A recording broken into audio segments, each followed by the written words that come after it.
Dis donc. Dis donc. Non, je suis timide.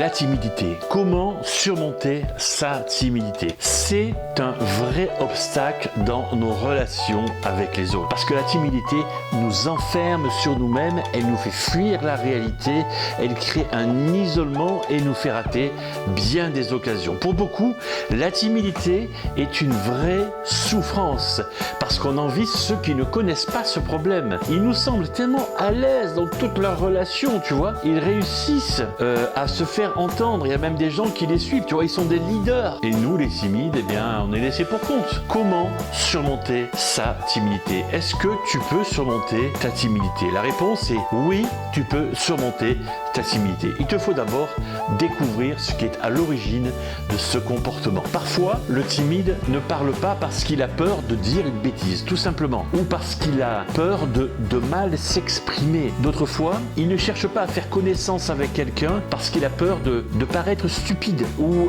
il va fuir la compagnie parce qu'il se croit trop grand, trop petit, trop gros, trop maigre, ou parce qu'il a honte de quelque chose. Donc, il faut d'abord que tu apprennes à t'accepter. Oui, alors ça, s'accepter, je sais que c'est quelquefois difficile à l'âge de l'adolescence. C'est parfois compliqué, parce qu'on voudrait être différent de ce qu'on est, dans son aspect physique, on voudrait être différent. On voudrait être différent dans son caractère, on voudrait être différent dans son intelligence, on voudrait être différent dans son origine sociale. C'est compliqué à changer, tu vois.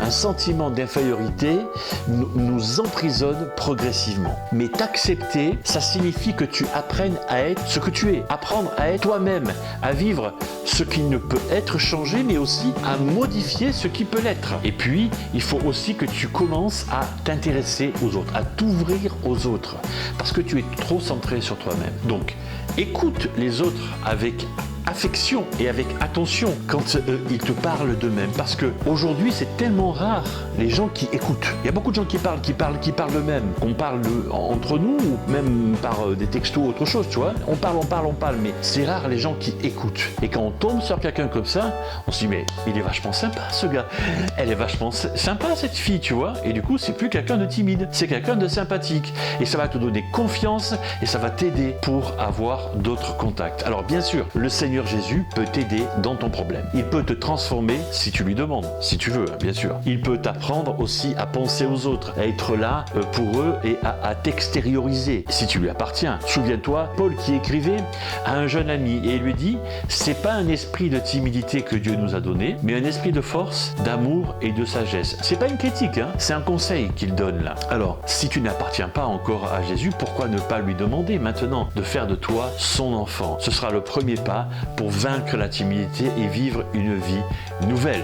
Ok, si tu as entre 8 ans et 16 ans et que tu te poses des questions sur Dieu, sur Jésus, sur la Bible, sur tout ce domaine spirituel, n'hésite pas à t'inscrire au concours biblique. Tu as le site internet ici, c'est gratuit, c'est à ton rythme. Et puis à bientôt pour une autre vidéo. Si ça te plaît les vidéos, mets un pouce bleu, hein, n'hésite pas, hein, ok?